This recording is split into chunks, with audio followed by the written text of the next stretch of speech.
Lab hopefully आप सभी बढ़िया होंगे और आपकी तैयारी अच्छी चल रही होगी। हम डिस्कस कर रहे थे एनसीएफ 2005, जिसमें हम आज अलग अलग सब्जेक्ट पे बात करके कुछ क्वेश्चंस करके और इसको एनसीएफ को सम अप कर देंगे। तो होपफुली आप सभी पढ़ाई कर रहे होंगे ठीक से। स्टार्ट करते हैं आज की क्लास। अगर आप देख पा रहे हैं चीजें ठीक से चल रही हैं तो कमेंट करके बता दीजिए, फिर हम आगे बढ़ेंगे अगले 5 मिनट के अंदर। जय हिंद पुष्पेंद्र।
फॉर्म कब से अप्लाई होंगे उसके लिए तो अभी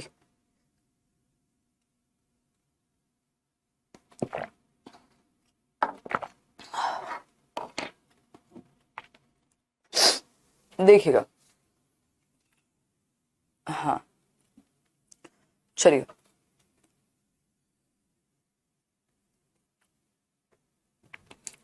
साइंसेस की हम बात कर रहे थे, मैथ्स की हमने बात की थी कि हम बच्चे की थिंकिंग को मैथमेटाइज कर पाए और लॉजिकली एब्स्ट्रैक्ट फॉर्म में वो सीख पाए चीजों को, मतलब एब्स्ट्रैक्ट चीजों को भी सीख पाए। ऐसा नहीं एब्स्ट्रैक्ट फॉर्म में सिखाएं सिखाएं तो उसको प्रॉपर नोन टू अननोन ही, है ना।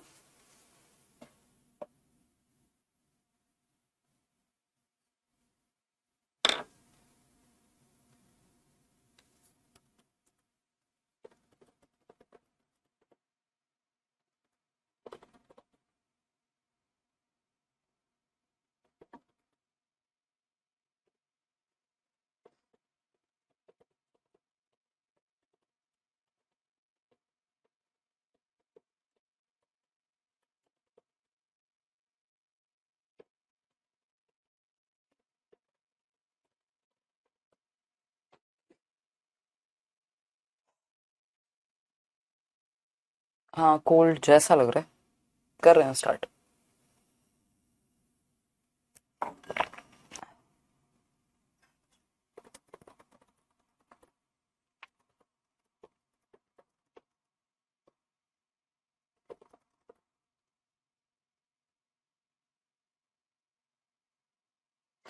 देखिएगा,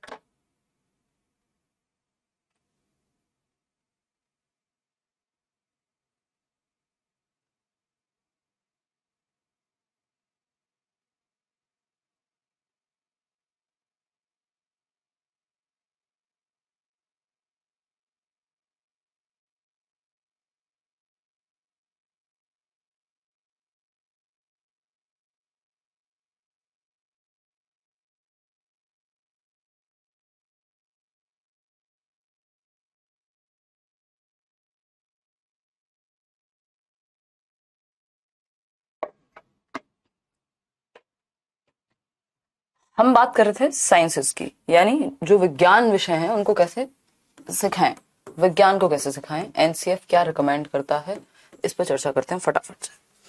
teaching of science to focus on methods and processes that will nurture thinking process, curiosity and creativity. मतलब विज्ञान को हमें इस तरह से पढ़ाना है ताकि जो बच्चे का चिंतन प्रक्रिया है, बच्चे की, हिंदी में लिख देते हैं, हिंदी वाले रोने लग जाएंगे इतनी देर में, तो है कि नहीं। तो teaching of science is to focus on methods, यानी इस तरह के मेथड्स पे, अगर आप साइंस पढ़ा रहे हैं तो इस तरह के मेथड्स आपको चूज करने हैं जिसमें आपको वो विधियों का इस्तेमाल करना है, उन प्रक्रियाओं का इस्तेमाल करना है जिससे बच्चे का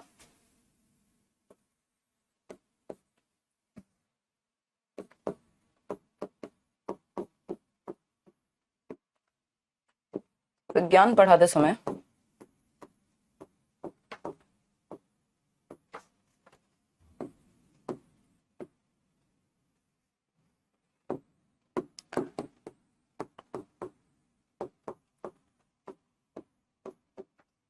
वे विधियां एवं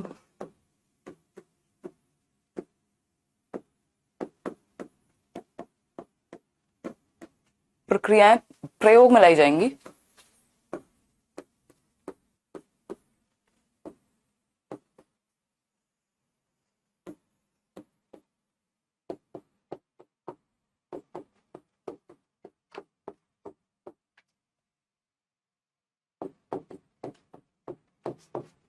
जिनसे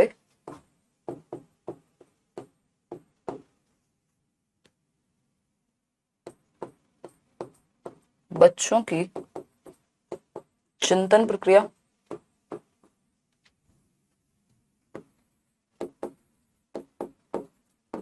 जिज्ञासा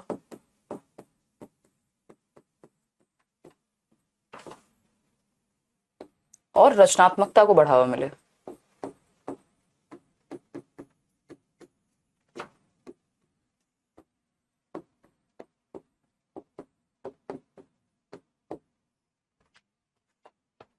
भाई विज्ञान ऐसा ही विषय है जिसमें एक्सपेरिमेंट्स होने चाहिए, जो यूज करके सीखा जाना चाहिए, प्रैक्टिकली सीखा जाना चाहिए।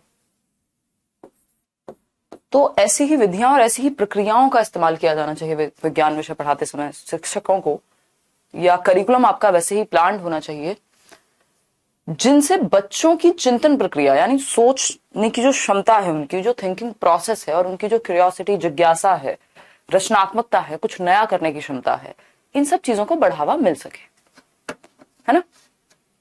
बहुत बढ़िया फाल्गुनी, ठीक है। तो हम ये कह सकते हैं, सिंपल बात कह रहा है एनसीएफ, कोई दुनिया से अलग बात नहीं कही, यही बात कही है कि बच्चे के हित में सोचिए, जो कि कोई भी अदर पॉलिसी भी कहेगी, है ना। पीडीएफ आपको मिल चुकी होगी अब तक।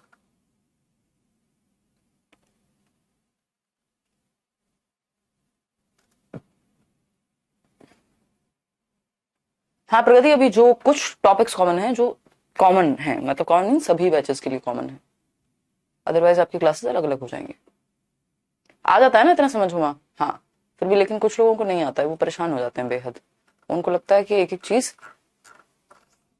जी, अगर हम बात करें teaching of science to focus on methods and processes that will nurture thinking process, curiosity and creativity, यानी हम साइंस को, विज्ञान को ऐसे पढ़ाएं जिससे बच्चे की जो चिंतन प्रक्रिया है, उसकी थॉट प्रोसेस जागे, कि अगर कोई समस्या सामने है तो उसका समाधान भी उसके दिमाग में आए, वो उस पर सोच पाए, ठीक है ना।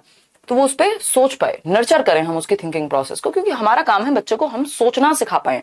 समस्याओं का समाधान, दुनिया की जितनी भी प्रॉब्लम्स हैं, सब किससे सॉल्व हो पा रही हैं? सोचने से ही सॉल्व हो पा रही हैं, प्रयोग के माध्यम से सिखा पाए। बच्चे की जिज्ञासा डेवलप हो, तो जिज्ञासा कब होगी? जब हम एक्सपेरिमेंट्स करके दिखाएंगे, बच्चे को एक्सपेरिमेंट्स में इन्वॉल्व रखेंगे, जैसे बहुत सारे काम हम बच्चे से एक्टिवली कराएंगे अगर, तो चीजें बन पाएंगी, ठीक है कि नहीं। क्रिएटिविटी यानी रचनात्मकता, कुछ नए ढंग से कराएं। सिंपल बात है, इसमें कुछ भी ऐसा नहीं है जो बहुत ही भारी हो, हमें समझने में बहुत ज्यादा समस्या हो जिसको। अब बात आती है सोशल साइंसेस की, या सोशल स्टडीज हम कुछ लेवल तक कह देते हैं। अगर हम बात करते हैं सामाजिक विज्ञान की, तो सामाजिक विज्ञान को कैसे सिखाएं? Social sciences to be considered from disciplinary perspective with rooms for, अगर हम स्कूल में पढ़ा रहे हैं, integrated approach in the treatment of significant themes, यानी कि आप एकीकृत अप्रोच का पालन करेंगे। जो काम की थीम्स हैं, आप हड़प्पा और मोहनजोदाड़ो अगर पढ़ा रहे हैं, तो जब आप वो पढ़ा रहे हैं तो बच्चा भाषा भी सीख रहा है, वहां का वोकैब भी उसको आ रहा है, तो मतलब इंटीग्रेट कर दिया आपने 2 या 2 से अधिक subject. Enabling pedagogic practices for promoting thinking process, decision making and critical reflection, यानी वो आलोचनात्मक ढंग से रिफ्लेक्ट कर सके कि हिस्ट्री में जो हुआ, क्या वो सही हुआ, सही हुआ तो क्यों हुआ, नहीं हुआ तो क्यों नहीं हुआ, और क्या किया जा सकता था, अगर वो सही नहीं हुआ तो क्या सही हो सकता था। बेसिकली वो हर एंगल से सोच पाए, उसकी थिंकिंग प्रोसेस, उसका क्रिटिकल रिफ्लेक्शन, उसका डिसीजन मेकिंग, उसकी निर्णय लेने की क्षमता, ये सब चीजें बेहतर हो सके, और एक सब्जेक्ट से दूसरे सब्जेक्ट को आप जोड़ करके पढ़ा पाए। अब आर्ट एजुकेशन है, ये जस्ट समझने के लिए, इसमें नहीं कुछ लिखना ना कुछ, बस आपको पता होना चाहिए। आर्ट एजुकेशन है जिसमें covers music, dance, visual arts, theatre, which on which an interactive approaches not instruction, aesthetic awareness and enable children to express themselves in different forms। Basically arts का जो फोकस है वो ये है कि बच्चा अलग अलग फॉर्म्स में अपने आप को एक्सप्रेस कर पाए। हाँ, विषयों को समायोजित कर दें अंकित, बेस्ट हो जाएगा। ठीक है, अगर हम बात करें तो ये म्यूजिक, अगर आर्ट एजुकेशन की बात कर रहे हैं तो इसमें दो चीजें होती हैं। एक तो आपका एस्थेटिक सेंस की जो समझ है, एस्थेटिक मतलब एस्थेटिक अवेयरनेस आपकी बढ़ जाए। जो हम देखते हैं आसपास अपने ब्यूटी को अप्रिशिएट कर पाना भी हर किसी के बस का काम नहीं है ना।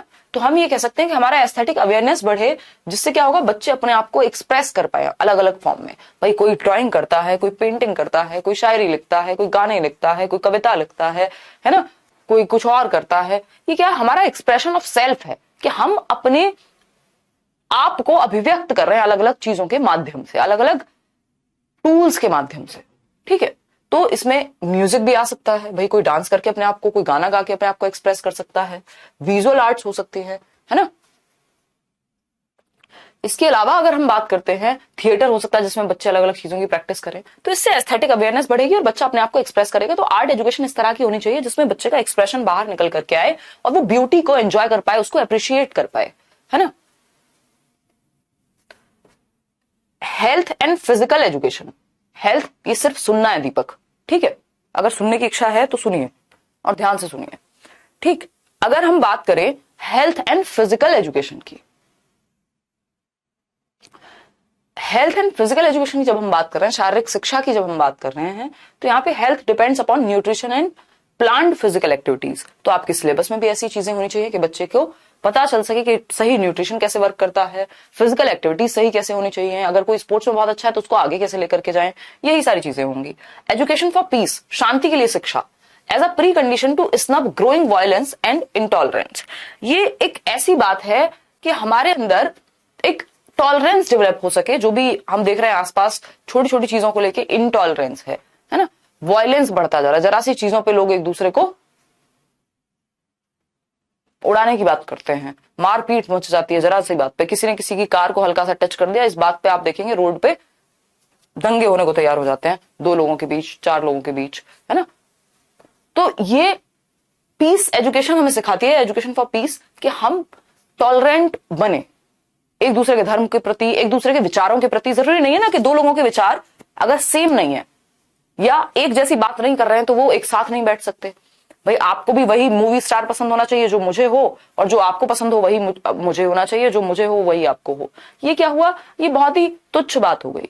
तो एजुकेशन फॉर पीस में हम टॉलरेंस सीखते हैं, सहिष्णुता सीखते हैं। अगर मैं कहूं वर्क एजुकेशन, कार्यात्मक शिक्षा की अगर हम बात कर रहे हैं, तो यहाँ पे necessary skills should be promoted as part of pedagogy, यानी ऐसी बेसिक स्किल्स, वो खाना बनाना हो सकता है ना, विश्वकर्मा, वो कोई कारपेंटर वाला काम हो सकता है, कोई चरखा चलाना हो सकता है पुराने समय की अगर बात करें।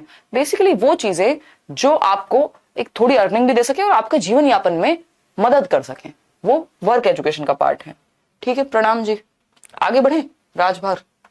देखिए, स्कूल एंड क्लासरूम एनवायरनमेंट, ये हुई अलग अलग सब्जेक्ट की बात। बेसिकली बच्चे के हित में आपको एक चीज याद रखनी है कि चाइल्ड सेंटर्ड अप्रोच की बात की है एनसीएफ ने लगभग हर सब्जेक्ट में। तो बच्चे को सेंटर में रखा है और बच्चा बेहतर तरीके से कैसे सीखे, हर सब्जेक्ट में वही बात लागू होगी। ठीक है ना, क्लियर है बात? देखिएगा,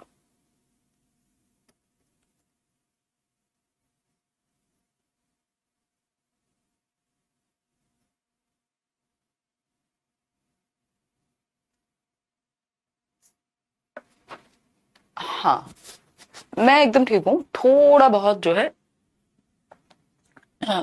दिक्कत थी, वो आराम करने की वजह से ठीक है। अभी आप लोग टेंशन मत लीजिए, मैं जस्ट ठीक है। ये लोग ठीक से सुनते नहीं है और सबको सुनना पड़ता है।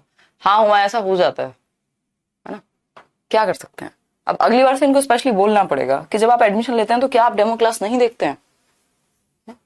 देखिए, स्कूल एंड क्लासरूम एनवायरनमेंट की जब हम बात कर रहे हैं, विद्यालय और कक्षा कक्ष में जो वातावरण है उसकी जब हम बात कर रहे हैं, तो पहला पॉइंट है कैसा होना चाहिए, ऑफ कोर्स कॉन्ड्यूसिव होना चाहिए। अगर एक शब्द में समझें कि एनवायरमेंट कैसा हो, तो हमें पता होना चाहिए कि ये बेसिक चीजें जो आपको लगभग हर जगह पे काम करेंगी। मतलब आप कोई भी पेपर देने जाएं, जो भी टीचिंग का एग्जाम है, तो ये बेसिक बात है ना। अगर हम बच्चे के लिए एनवायरमेंट की बात कर रहे हैं, बच्चे के लिए क्लास के और स्कूल के माहौल की बात कर रहे हैं, तो क्या होना चाहिए? देखिए, एक शब्द में अगर हम कहें तो कॉन्ड्यूसिव होना चाहिए। एनवायरमेंट को कॉन्ड्यूसिव होना चाहिए। कॉन्ड्यूसिव मतलब सुगम होना चाहिए। एक शब्द में अगर हम समझें, यानी बेहतर होना चाहिए, जो बच्चे को नर्चर करे, जो बच्चे को आगे बढ़ाए, है ना। ऐसा एनवायरमेंट जो बच्चे को नर्चर करे, जो बच्चे की ग्रोथ की बात करे, जो बच्चे की नीड को समझे, यानी उसकी आवश्यकता को, जो बच्चे को अपलिफ्ट करे, एक तरह से नर्चर करे, उसकी ग्रोथ को समझे, उसकी नीड को समझे, उसको फ्रीडम दे। एनवायरमेंट ऐसा होना चाहिए, यानी बच्चे के हित में होना चाहिए। हाँ, बिल्कुल नोट कर सकते हो, ठीक है। बच्चे के हित में होना चाहिए एनवायरमेंट। इतनी बात क्लियर है? कोई दिक्कत परेशानी? कुल मिलाकर के इतनी बात है। वीओडी बहुत ही अच्छा है, मजा आ गया मैम, बहुत बढ़िया पीयूष। वही तो बात है ना, टॉपिक तो वही है ना। देखिए, अगर हम कहें minimum infrastructure and material facilities and support for planning a flexible daily schedule, यानी हम कह सकते हैं कि जो मिनिमम इंफ्रास्ट्रक्चर है, बेसिक जो बुनियादी बुनियादी ढांचा है, वो ठीक ठाक हो। इसके अलावा अगर हम बात कर रहे हैं material facilities and support for planning a flexible daily schedule, यानी कि क्लासरूम एनवायरनमेंट ऐसा हो कि एक तो बेसिक बुनियादी ढांचा बना हुआ हो, बच्चे को बैठने को जगह हो। ऐसा नहीं है वो घर से लेकर के अपना सामान आ रहा है और उस पर बैठता है आकर के। तो एक बेसिक फर्नीचर या बेसिक सुविधाएं हो, मटेरियल फैसिलिटीज वहां अवेलेबल हो, पानी की सुविधा या इस तरह की। And support for planning a flexible daily schedule, जो डेली रूटीन है, जो डेली शेड्यूल है, वो फ्लेक्सिबल हो। नर्चर का मतलब होता है एक तरह से आप क्या कहें, पालन पोषण करना, पोषित करना, ठीक है। जो एनवायरमेंट उसको आगे बढ़ने के लिए, जो उसका पोटेंशियल रियलाइज करने के लिए बच्चे को बढ़ावा दे, वो एनवायरमेंट कॉन्ड्यूसिव कहा जाएगा। कि जो भी बच्चे के अंदर छिपी हुई संभावना है, उसको बाहर निकाल करके लाए, उसको रोके ना। कि एक बच्चा पढ़ना चाहता है, माँ बाप कह रहे हैं, क्लासरूम में टीचर कह रहे हैं तुमसे नहीं हो पाएगा, तुमसे ये क्वेश्चन तो सही हुआ नहीं, तो ये खराब एनवायरमेंट है, ये नेगेटिव एनवायरमेंट है ना। वहीं अगर आप उसको सपोर्ट करेंगे तो वो अच्छा एनवायरमेंट बन जाएगा। तो planning of flexible daily schedule, flexibility होनी चाहिए कि अच्छा एक दिन ये है, इस दिन आपका ये 0 पीरियड है, या ये क्या कहते हैं उसको, लास्ट में प्ले का पीरियड है, कोई एक्सपेरिमेंटेटिव है, कुछ कुछ और, कोई आज वर्कशॉप होनी है स्कूल में, तो फ्लेक्सिबिलिटी होनी चाहिए। Focus on nurturing and enabling environment, ये बात हम कर चुके हैं। ऐसा एनवायरमेंट जो बच्चे को एनेबल करे, जो ऊपर लेके जाए, जो उसको किक स्टार्ट दे एक तरह से। Traditional notions of discipline should be change, यही बात है कि जो नोशंस हैं डिसिप्लिन के, अनुशासन के, डंडा लेके आप मार रहे हैं बच्चे को, वो नहीं होना चाहिए। बच्चे को आंखें नहीं दिखानी है, आपको कोशिश करनी है कि सेल्फ, है ना।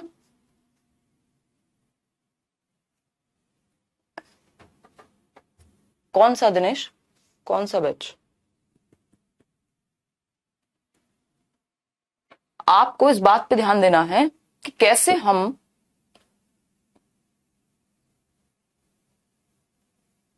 हाँ प्रियंका, तो आपको इस बात पे ध्यान देना है कि सेल्फ डिसिप्लिन की बात कर रहे हैं हम, अंदर से आए डिसिप्लिन। डिसिप्लिन का मतलब ये नहीं है थोड़ी बहुत बातचीत अगर क्लासरूम में हो रही है तो वो बुरी बात है, अगर डिस्कशन हो रहा है तो कोई बुरी बात नहीं है ना। चले आगे। हाँ, relaxation period should be there, अलग अलग एक्टिविटीज के पीरियड हो सकते हैं, कभी डिस्कशन का मौका मिले, कभी डिबेट हो, कभी कुछ हो। बच्चे स्वयं से सीख रहे हैं डिसिप्लिन को, तो जब वो इंटरेस्टेड होंगे अगर एक्टिविटीज में, तो डिसिप्लिन अपने आप आएगा। है सुजीत,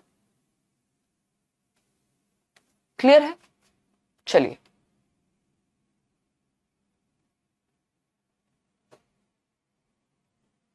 कोई बात नहीं अलका। कौन से बैच में तबस्सुम, बताना जरा।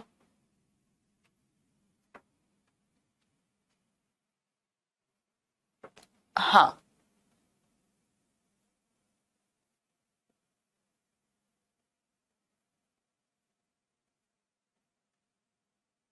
ठीक है।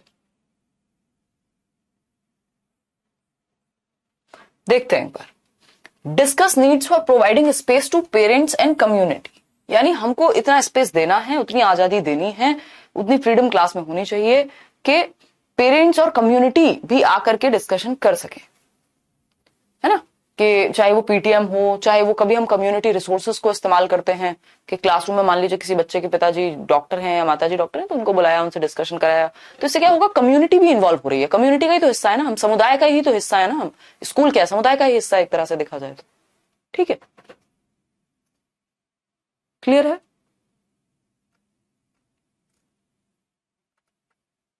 तबस्सुम और दिनेश अपने अपने बैच के बारे में बताएं एक बार। क्लियर है। चलिए, अगर हम बात करते हैं, याद करने वाला नहीं है कुछ भी, समझने वाली चीजें हैं, ठीक है ना। यूट्यूब पे होगी class. Discuss other learning sites and resources like text and books, जो भी आपके सिलेबस में चलने वाली किताबें हैं, other than these books and these notes, text books, और भी आप चीजें रिकमेंड कर सकते हैं कि कोई और एक्स्ट्रा किताब आपने पढ़ने को कही, कोई किसी कहानी के ऊपर है तो वो किताब आपने रिकमेंड की, या लाइब्रेरी में है तो वहां से मंगवा ली, ताकि बच्चे का विजन जो है वो थोड़ा, उसका जो माइंड सेट है वो ब्रॉड हो, रट्टू तोता ना बने। वो एग्जैक्टली सही लिख रहे हैं आप, ठीक है। Libraries and laboratories and media and ICT, ICT क्या है, इंफॉर्मेशन कम्युनिकेशन टेक्नोलॉजी, तो कम्युनिकेशन टेक्नोलॉजी का यूज करके, टेक्नोलॉजी का यूज करके भी, चाहे वो हम कंप्यूटर लैब में उसको कभी किसी दिन कुछ और दिखा दिया, कोई एक्सपेरिमेंट करा दिया, लाइब्रेरी में भेज रहे हैं, मीडिया से कुछ आर्टिकल्स कट करके आप ला सकते हैं, या आजकल तो सॉफ्ट कॉपी में दिखा सकते हैं, है ना। कोई न्यूज आर्टिकल हो सकता है, कोई क्लिप हो सकती है जिससे उसको कुछ सीखने को मिले, हो सकता है कोई एनवायरमेंट के बारे में कोई क्लिप हो, ठीक है ना। परफॉर्मेंस इज नॉट एवरीथिंग, आपको बच्चे को यह सिखाना है कि परफॉर्मेंस इज नॉट एवरीथिंग, मतलब सिर्फ नंबर लाना सब कुछ नहीं है, आप सीखिए अच्छे से मन लगा के, और अगर बच्चा सीखने लग गया मन लगा के तो नंबर भी इवेंचुअली आ जाएंगे, है ना। तो हमें यह बताना कि सब कुछ परफॉर्म करने के लिए नहीं है कि ये पेपर में आएगा सिर्फ इसी को पढ़ो, सीख लो जितना हो जाए, सीखना बर्बाद नहीं जाता, बेकार नहीं जाता। अगर ये दिमाग में होगा तो वो, उसका दिमाग खुला रहेगा, फिर वो कुछ भी इसलिए नहीं पढ़ेगा क्योंकि पेपर में आएगा तो पढ़े, नहीं तो नहीं पढ़े, है ना। हमारी तो मजबूरी है अभी, क्योंकि हम लोग कॉम्पिटिटिव एग्जाम्स की तैयारी कर रहे हैं, फिर भी कोशिश करते हैं कि थोड़ा सा रियल लाइफ से जोड़ सकें, है ना। तो उसमें क्या है कि बच्चे को ये दिमाग में बैठ जाए कि परफॉर्मेंस सब कुछ नहीं है, तो वो अपने मन से भी सीखेगा, जो उसके अंदर से आएगा वो भी 4 किताबें पढ़ लेगा, और जब पढ़ेगा तो उसकी समझ बेहतर होगी। भाई डर किस लिए है किताबों का, क्योंकि हमें लगता है कि हम सिर्फ पेपर के लिए पढ़ रहे हैं। तबस्सुम बैच बताओ अपना, किस वीओडी की बात कर रहे हो, फटाफट से बताओ। चलिए भाई, सुनामी है तो उस पर वीडियोस देख ली, उस पर 4 लोगों की बातें सुन ली, ऐसा थोड़ी सिर्फ किताबों में ही पढ़ेंगे, ठीक है प्रियंका।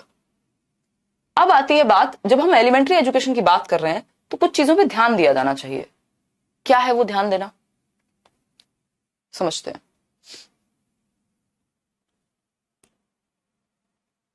क्वेश्चंस करेंगे अभी लास्ट में, डोंट वरी यार। देखिएगा,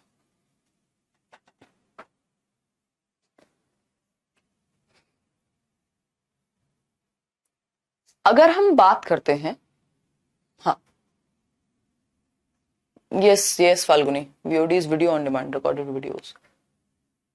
यूनिवर्सल एक्सेस एंड एनरोलमेंट, यानी हर बच्चे को एक्सेस हो, एनरोलमेंट मिले, एडमिशन मिले, आप किसी को भी डिनाई नहीं कर रहे हैं एडमिशन देने से, तो ये बच्चे के अधिकार हैं एक तरह से, जो हम आरटीई में भी बात कर चुके हैं कि 6 से 14 वर्ष के बच्चे को फ्री एंड कंपलसरी एजुकेशन मिले, किसी भी आधार पे आप बच्चे को रोक ना सकें। कौन सी बुक लेनी है बताओ शोभा, ठीक, ये सब चीजें हो पाए, सही बात है प्रेरणा, है ना। अब प्राइवेटली डिस्कशन क्या करेंगे मैं और आप, ठीक है।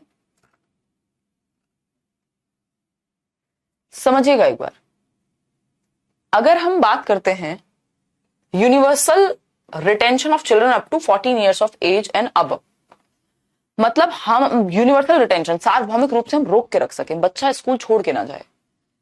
A substantial improvement in the quality of education to enable all children to achieve essential levels of learning, यानी at least minimum level of learning तो हो, है ना, एक मिनिमम लेवल ऑफ लर्निंग तो हो, MLL बोलते हैं जिसको, कि बेसिकली बच्चा 6th में आ गया, उसको जोड़ घटाना गुणा भाग नहीं आता तो गड़बड़ है। तो ये 3 बातें हैं जस्ट इनको तीन बातों के रूप में समझना है। एक तो सभी को एडमिशन मिले, मैं लिख देती हूं यहां पे, परेशान मत हो, ठीक है, सभी को एडमिशन मिल सके, दाखिला मिले, प्रवेश मिले स्कूल में, ठीक। दूसरी बात क्या है, 6 से 14 साल के बच्चों का यूनिवर्सल रिटेंशन हो, ठीक है, 6 से 14 वर्ष के बच्चे, वर्ष के सभी बच्चे स्कूल में पढ़ सकें,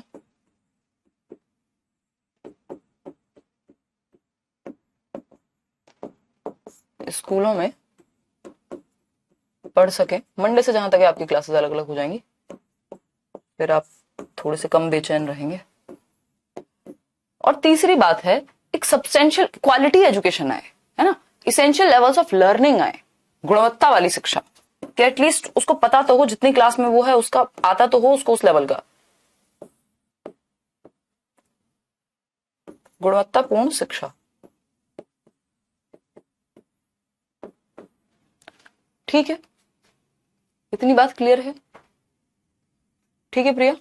तबस्सुम, आपने बैच नहीं बताया अभी तक।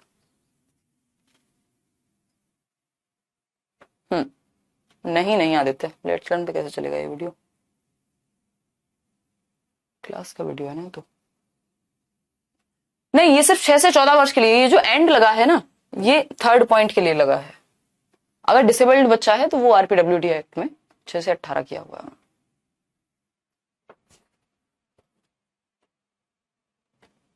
ये सिंपल तीन बातें थी कि एक तो सभी बच्चों को एडमिशन मिले, यूनिवर्सल एक्सेस एंड एनरोलमेंट हो, 6 से 14 वर्ष के बच्चों को सभी बच्चे स्कूल में पढ़ सकें, नो मैटर व्हाट। उसके बाद बात आती है आपकी गुणवत्ता पूर्वक शिक्षा मिले, यानी क्वालिटी एजुकेशन मिलनी चाहिए। ऐसा नहीं होना चाहिए कि बच्चा क्लास में तो है 8th में और आता नहीं है उसको 7th का भी, तो वो बात नहीं होनी चाहिए, ठीक है। अब आते हैं फटाफट से क्वेश्चंस पे, देखिएगा, क्वेश्चन सॉल्व कीजिएगा एक एक करके, एनसीएफ हम आज खत्म कर देंगे। देखिएगा, पढ़िए इसको और जवाब दीजिए।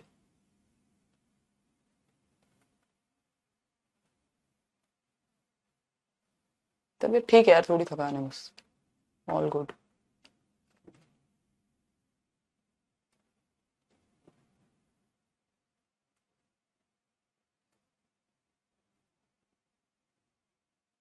Okay good.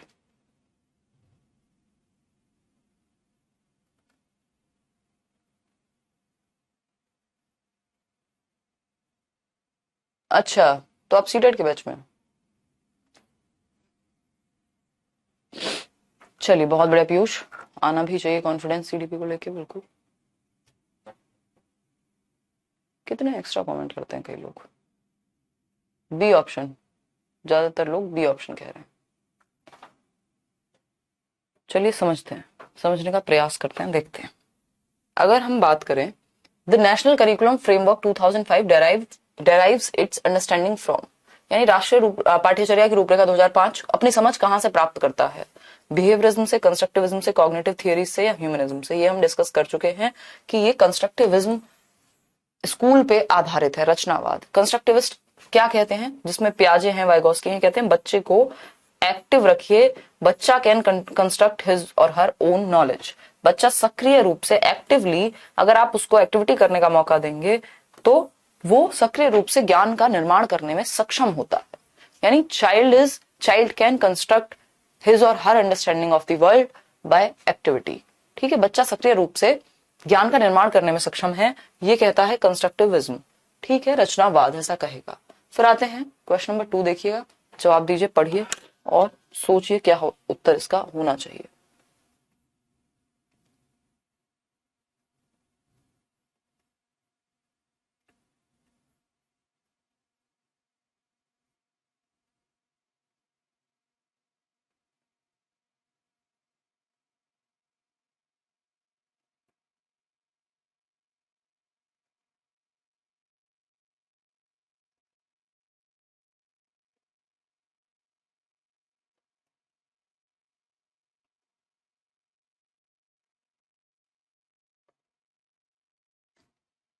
सिंपल क्वेश्चन है, ये हम वैसे भी बहुत बार डिस्कस कर चुके हैं, तो जरूरी नहीं है कि हमने जो भी पढ़ा है, जहां पे भी पढ़ा है, सारी नॉलेज, सारी समझ अपनी लगा देंगे तो बच्चे के हित में ही निकलेगी, और हित में निकलेगी तो आंसर सही होगा।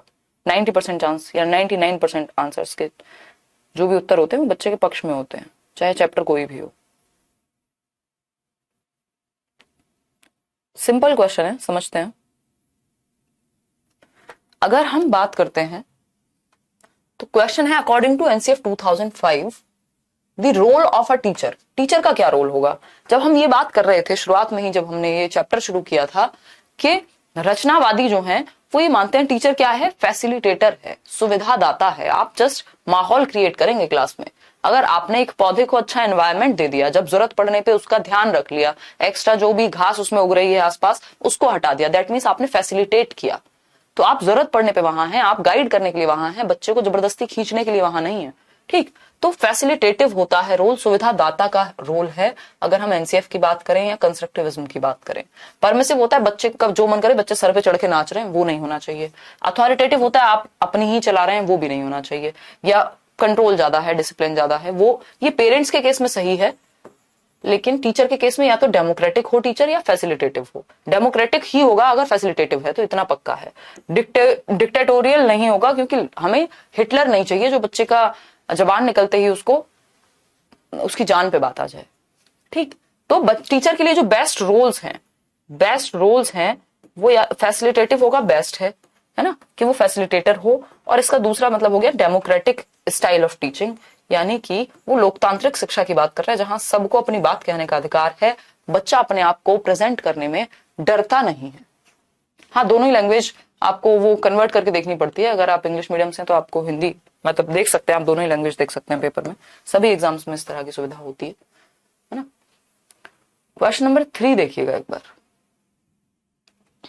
क्वेश्चन नंबर 3 पढ़िएगा और जवाब दीजिएगा। ठीक है रोशन? हाँ, वीओडी में बहुत डिटेल्ड चीजें हैं, नहीं तो प्याज एक क्लास में भी खत्म किया जा सकता है। सीटेट वालों से तो मैं स्पेशली कहूंगी वो वीओडी जरूर देखें, बेशक आप लाइव अटेंड करते रहिएगा।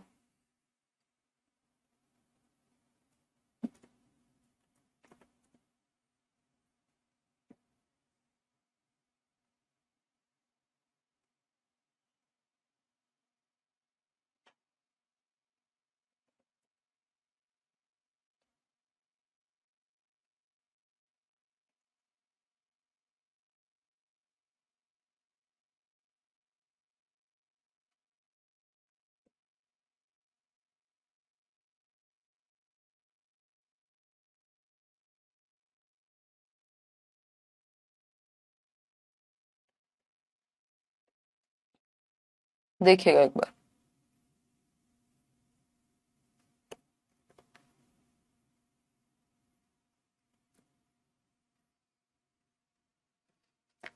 डी कह रहे हैं ज्यादातर लोग, समझते हैं। Which one of the following best describes the role of text books in the classroom, यानी पुस्तकों का क्या रोल है, भूमिका क्या है किताबों की, पुस्तकों की पाठ्यचर्या में हमारी। सबसे अच्छा वर्णन कौन सा ऑप्शन करता है? तो आप लोग डी ऑप्शन कह रहे हैं, पहले बाकी देख लेते हैं। दे maintain homogeneity in learning across a state of the nation, कह सकते हैं कि भाई वो राष्ट्र के एक राज्य में लगभग सभी में उसी तरह की किताब चल रही है, ठीक है, लेकिन हमें बेस्ट ऑप्शन चूज करना है। They provide guidance to teachers and parents about the course of study, guidance provide करते हैं, बहुत अच्छा ऑप्शन, नहीं मानेंगे इसको क्योंकि ये वन ऑफ द रिसोर्सेज हैं। They form the most essential learning resource in a resource starved context, जहां पे रिसोर्स की कमी है वहां पे हम कह सकते हैं कि ये अच्छी भूमिका निभाती हैं। कह सकते हैं भाई जहां कंप्यूटर्स नहीं है, कुछ और नहीं है, तो किताबें तो है ही। They are one of the resources and reference materials available in the class, ये इसका बेस्ट उत्तर है, क्योंकि ये सब उतने बेहतर नहीं है, इनमें कमियां निकल जाएंगी, लेकिन ये इस बात को समझने में हमें कोई दिक्कत नहीं होगी कि जो किताबें हैं वो वन ऑफ द रिसोर्सेज हैं, यानी कई सारे संसाधनों में से एक संसाधन हो सकती हैं। And reference materials available in the class, यानी जो भी ऐसा मटेरियल जिसको आप रेफर कर सकते हैं, है ना, तो वे कक्षा में उपलब्ध संसाधन और संदर्भ सामग्री में से एक चीज है। जो भी आपके पास कॉन्टेक्स्ट में कई बार क्या होता है, मान लो किताबें भी नहीं है, तो क्या आप एग्जांपल नहीं दे सकते रियल लाइफ से जोड़ के? क्या आप कोई एक्सपेरिमेंट करके नहीं दिखा सकते? तो बहुत सारे रिसोर्सेज में से, चाहे वो कितने सारे टीचिंग लर्निंग मटेरियल हो सकते हैं, चार्ट हो सकता है, ब्लैक बोर्ड हो सकता है, कुछ और एक्टिविटी हो सकती है, मॉडल हो सकता है, कोई फील्ड ट्रिप हो सकती है, उनमें से आप एक रिसोर्स है किताब, यानी पुस्तक आपकी, तो वन ऑफ द रिसोर्सेज है, सब कुछ नहीं है, है ना। सब कुछ नहीं है किताबें, वन ऑफ द रिसोर्सेज हैं। बहुत सारे रिसोर्स हो सकते हैं, आजकल बहुत सारे लोग इंटरनेट से बढ़ के नौकरी ले रहे हैं, एक किताब भी नहीं खरीद रहे हैं। तो किताब क्या है, एक रिसोर्स है, जैसे बाकी सारे संसाधन है ऐसे ही किताब एक संसाधन है। ये देख लीजिए एक बार और जवाब दीजिएगा।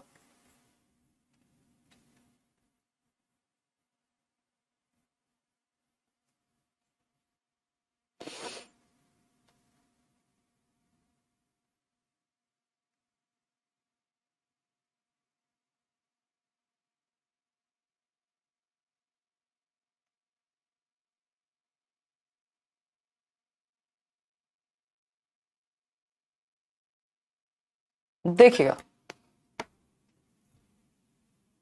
अकॉर्डिंग टू दी, इसमें सी भी कई लोग आंसर कर रहे हैं। इंदू गुड इवनिंग भाई।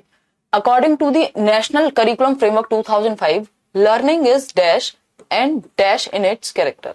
ये बात आपको याद रखनी है कि पैसिव तो कभी लर्निंग किसी भी डॉक्यूमेंट के हिसाब से नहीं होगी। तो लर्निंग क्या है, एक्टिव है यानी सक्रिय है, बच्चा एक्टिव है, ठीक बात है। सिंपल होती है लर्निंग, सिंपल नहीं होती लर्निंग, कॉम्प्लेक्स होती है, ये बात भी हम दिमाग में रखेंगे, है ना। हमें सिंपल बनानी होती है, बट सीखना अपने आप में एक कॉम्प्लेक्स प्रक्रिया है, जटिल प्रक्रिया है, जिसको आपको इजी बनाना होता है एज अ टीचर। ठीक, तो एक्टिव है और सोशल है, यानी बच्चा सक्रिय हो और ग्रुप में सीखे, है ना। लर्निंग क्या है, सक्रिय है और सामाजिक है, ठीक है, सक्रिय है और समाज में होती है। इतनी बात क्लियर है। एक्टिविटी करके सीखे और ग्रुप में सीखे। क्वेश्चन नंबर 5 देखिए, एक्सपेंड एनसीएफ। अब इसमें क्या होगा, कई लोग जो बहुत जल्दीबाजी में रहते हैं वो भी गलती करेंगे। मैं देखूंगी कि इसमें कौन गलत आंसर दे रहा है, फटाफट से आंसर देना है, इसमें ज्यादा टाइम नहीं मिलेगा, क्योंकि ये फ्री का नंबर चला जाता है जो लोग ध्यान से नहीं देते आंसर।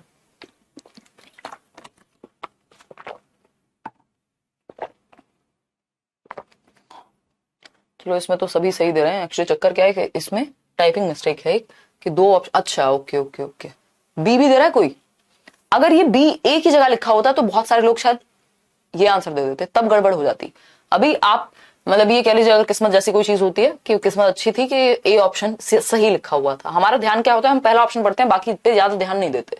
तो अगर ये कॉमन फ्रेमवर्क ऊपर लिखा होता है ना, कई लोग गलती कर जाते हैं, तो इसका ध्यान रखना है। नेशनल क्लास फ्रेमवर्क हो ही नहीं सकता, नन ऑफ द अबव क्यों होगा, जब नेशनल करिकुलम फ्रेमवर्क लिखा हुआ है, यानी राष्ट्रीय पाठ्यचर्या आएगा। यहाँ पे पाठ्यक्रम होता है सिलेबस, सिलेबस पाठ्यचर्या का ही हिस्सा है। तो A option is the right answer. आगे बढ़ेंगे नेक्स्ट क्वेश्चन पे। नेक्स्ट क्वेश्चन क्या कहता है, क्वेश्चन नंबर 6।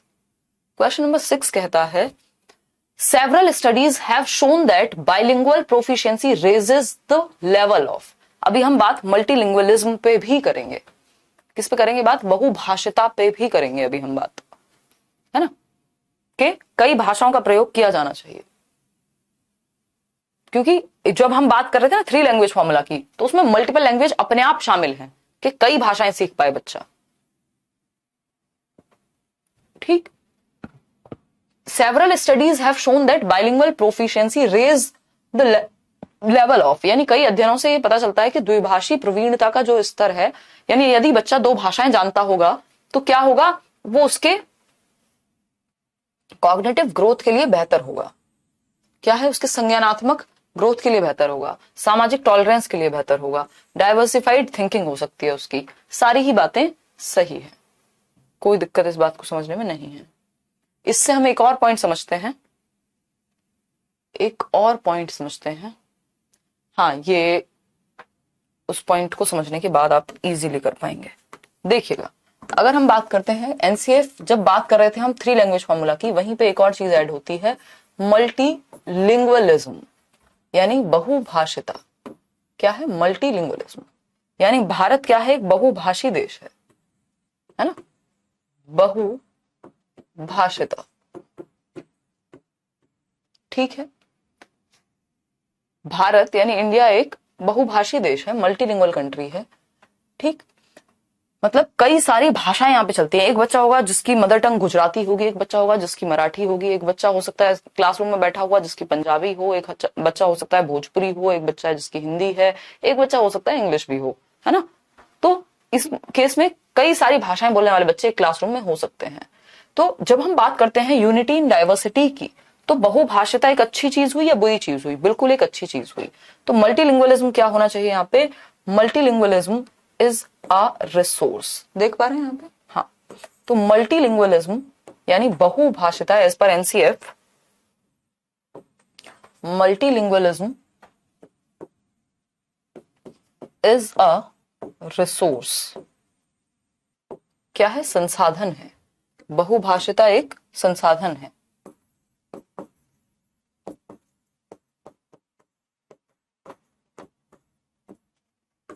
एक संसाधन है जिसको आप एक रिसोर्स के रूप में यूज करेंगे। यानी ऐसा नहीं है कि बहुभाषिता को आप ये सोचेंगे कि मल्टीपल लैंग्वेजेस बोलने वाले बच्चे अगर क्लासरूम में हैं तो क्या ये एक हिंड्रेंस है, क्या ये एक प्रॉब्लम है? तो ये हिंड्रेंस बिल्कुल भी नहीं है ना, ये रुकावट नहीं है, ये हिंड्रेंस नहीं है और ना ही ये कोई बैरियर है कि कई सारी भाषाएं बोलने वाले बच्चे हैं तो क्या चीज ये बैरियर है? नहीं, बच्चा एक दूसरे से एक दूसरे की भाषा सीखेगा, वो कई सारे शब्द सीखेगा। और ये कहा जाता है कि जितनी ज्यादा भाषाएं आती होंगी, एटलीस्ट जिनको 2 या 2 से अधिक भाषाएं आती हैं, उनका संज्ञानात्मक विकास भी बेहतर होता है ना, उनका कॉग्निटिव डेवलपमेंट अच्छा होता है, उनकी समझ बेहतर होती है, क्योंकि वो 2 भाषाओं के लोगों से मिल पाएंगे, 2 भाषाओं के लोगों की कल्चर को समझ पाएंगे, उनकी संस्कृति को समझ पाएंगे, उनकी लिटरेचर को समझ पाएंगे और ज्यादा बेहतर सीख पाएंगे। ठीक है ना? तो इतनी बात क्लियर है। तो आप सबको अपनी मदर टंग का इस्तेमाल करने देंगे, कोई दिक्कत वाली बात नहीं है बिल्कुल। इसको या तो हम एक रिसोर्स मानेंगे या फिर हम एक एसेट मानते हैं। क्या है ये? एसेट है, संसाधन है, एक हमारे लिए धरोहर है कि हमारे पास कई भाषाएं बोलने का, या कई भाषाएं अगर बोलने वाले बच्चे क्लास में हैं तो कोई दिक्कत नहीं है। आप उनके खाने के बारे में जान पाएंगे, बच्चा बहुत कुछ सीखता है एक दूसरे से, ये हम कह सकते हैं वो अपने पीयर ग्रुप से बहुत कुछ सीखता है। रूपाली क्या दिक्कत आ रही है बताओ? हाँ, रिसोर्स है एग्जैक्टली। मृत्युंजय बहुत दिन बाद देखे आप आज। क्लियर है इतनी बात? तो बहुभाषिता क्या है? एक एसेट है, एक रिसोर्स है, एक संसाधन है, प्रॉब्लम नहीं है। ठीक है, तो इतना हमें ध्यान रखना है। दूसरा, इंटीग्रेटेड एजुकेशन। एक तो मल्टीलिंगुअल एजुकेशन होनी चाहिए, यानी कई भाषाओं का प्रयोग होगा तो कोई दिक्कत नहीं है। इंटीग्रेटेड एजुकेशन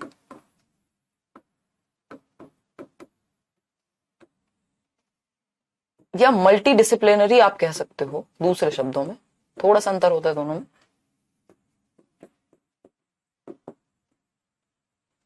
बेसिकली आपको एकीकृत या बहुआयामी शिक्षा पे फोकस करना है।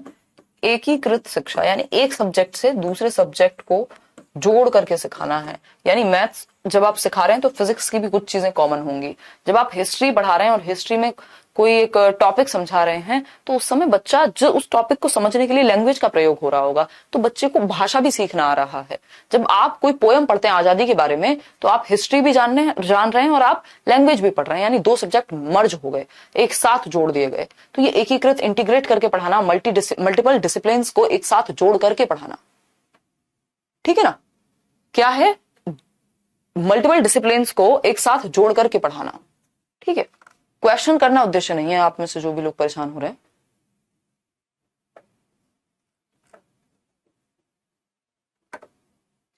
हाँ, जितनी ज्यादा भाषाएं उतना बेहतर दिमाग का विकास, क्या दिक्कत है? ठीक। The aim of teaching English as per NCF 2005 is the creation of. English पे भी इन्होंने अलग अलग बात की, हालांकि वो फिर इंग्लिश पेडागोजी का हिस्सा हो जाता है, बट हम चर्चा कर सकते हैं उस पर भी कि इंग्लिश को क्या कहा गया है। एनसीएफ 2005 के अनुसार अंग्रेजी सिखाने का उद्देश्य बाइलिंगुअलिज्म है, मल्टीलिंगुअलिज्म है, इंग्लिश ओनली या नन ऑफ द अबव। तो बहुभाषिता, कई भाषाएं बच्चा जान पाए। ठीक है, बहुत बढ़िया प्रिया। चलिए आगे बढ़ते हैं। इंग्लिश और हिंदी के बारे में एनसीएफ क्या कहता है उस पर भी चर्चा करेंगे। NCF 2005 says that children do not fail, they medicate the failure of the school. Indicate हो गए, मेडिकेट, मेरा भी दिमाग आज कहाँ है। They indicate the failure of the school, यानी यदि बच्चा फेल होता है तो सिस्टम फेल हुआ है ना भाई। अगर बच्चे फेल हो रहे हैं तो सिस्टम फेल होता है, बच्चे फेल नहीं होते, सिस्टम फेल होता है। क्यों? वो सिस्टम की विफलता है कि आप उनको अच्छे से सिखा नहीं पाए। ठीक है अंतिमा? तो इस बात से आप स्ट्रांगली अग्री करेंगे या डिसअग्री करेंगे? तो हम भाई स्ट्रांगली अग्री करेंगे, हमें 1 नंबर भी चाहिए और ये सच्चाई भी है कि अगर स्कूल में सीखने के लिए वो आए थे, अगर फेल हो रहे हैं दैट मीन्स वो सिस्टम उनके लिए ठीक नहीं है। Educational technology should be viewed as, अब एजुकेशनल टेक्नोलॉजी की, आईसीटी की भी बात करता है एनसीएफ। ये कहता है बेसिकली इनडायरेक्टली कि टेक्नोलॉजी का, प्रौद्योगिकी का प्रयोग एजुकेशन में किया जाना चाहिए। हो जाएगा आयुष? तो सप्लीमेंट करे टेक्नोलॉजी, सब्स्टिट्यूट कर दे, या बोथ ऑफ द अबव या नन ऑफ द अबव? देखो जो टेक्नोलॉजी है वो सप्लीमेंट करे, यानी बढ़ावा दे साथ में। सब्स्टिट्यूट का मतलब होता है कि टीचर हटा दो बस टेक्नोलॉजी ही काम कर जाएगी, ऐसा नहीं है। टेक्नोलॉजी भी टीचर के साथ, बुक्स के साथ, ऐसा थोड़ी अब किताबें बनना बंद हो गई हैं, बुक्स अभी भी आ रही हैं, है ना। इंटरनेट आ गया है तब भी बुक्स पढ़ रहे हैं हम, ठीक। तो सप्लीमेंट करे, ठीक है। एजुकेशन टेक्नोलॉजी जो है उसको सप्लीमेंट्री देखा जाना चाहिए कि वो एड ऑन है एक तरह का, ऐसा नहीं है कि बाकी चीजें हट जाएंगी, अब टीचर की जरूरत नहीं है, इंटरनेट से पढ़ लेंगे लोग, वैसा नहीं है। क्वेश्चन नंबर 10 देखिएगा। NCF 2005 recommends that 25 to 40% of the questions, 25 से 40% जो क्वेश्चन है ये पूछा जा चुका है सीटेट में, 25 से 40% जो क्वेश्चंस हैं वो कैसे होने चाहिए ये पूछा है। वो शॉर्ट आंसर टाइप होने चाहिए, सिंपल बात है, ठीक। आगे बढ़े। NCF 2005 draws attention on other curricular areas such as, किन करिकुलर एरियाज पे ध्यान देता है NCF 2005? तो हेल्थ एंड फिजिकल एजुकेशन पे भी, पीस एजुकेशन पे भी, art and heritage craft education पे भी, ये तीनों ही हम डिस्कस कर चुके हैं, तो D option is the right answer over here. अब आएंगे 12th पे, ये क्या कहता है भाई? 12th कहेगा the chairperson of the national steering committee was, ये जो स्टीयरिंग कमिटी बनाई गई थी एनसीएफ बनाने के लिए, इसके चेयरपर्सन कौन थे, इसके अध्यक्षता में किसकी अध्यक्षता में इसको बनाया गया, ये पूछा है सिंपली, बताइएगा एक बार। प्रोफेसर यशपाल, ठीक है। कृष्ण कुमार का अलग डिफरेंट काम था, जो चेयरपर्सन थे वो प्रोफेसर यशपाल थे, ठीक। आगे बढ़ेंगे, ये आप पढ़ सकते हैं। It is more useful to know how to mathematise than to know a lot of mathematics, यानी मैथमेटाइज का मतलब क्या है, यहां थिंकिंग मैथमेटिकल बन सके, बच्चा सोच में उसकी गणित आ सके, उसके डेली लाइफ में, रियल लाइफ में गणित आ सके, ना कि सिर्फ बहुत सारे फॉर्मूलेज वो जानता हो, है ना, ना कि वो सिर्फ बहुत सारे फॉर्मूले जानता हो, ऐसा नहीं होना चाहिए। जवाब देंगे अभी तो आप कमेंट कर सकते हैं, 30 तक तो आप कमेंट कर ही सकते होते हैं।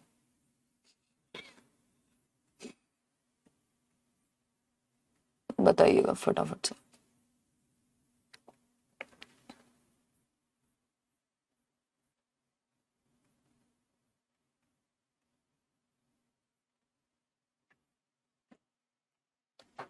ऑप्शन ए कह रहे हैं कई लोग, ये कमेंट रुक गए क्या? मयंक के कमेंट पे कमेंट्स ही रुक गए, फटाफट से बताइएगा, ठीक है। देखिए अगर हम बात करते हैं, इसमें अलग अलग लोग अलग अलग जवाब देने में लगे हुए हैं, ऐसा कैसे भाई, ऐसा कैसे?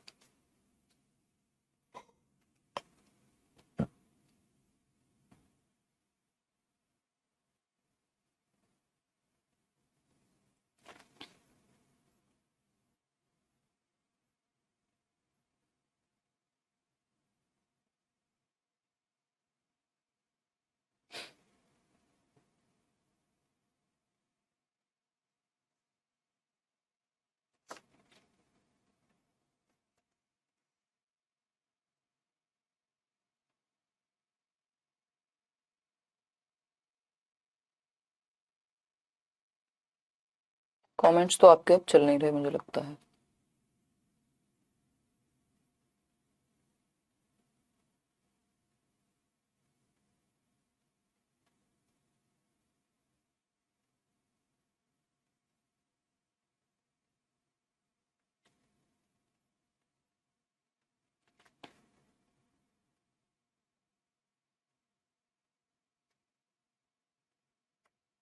देखिएगा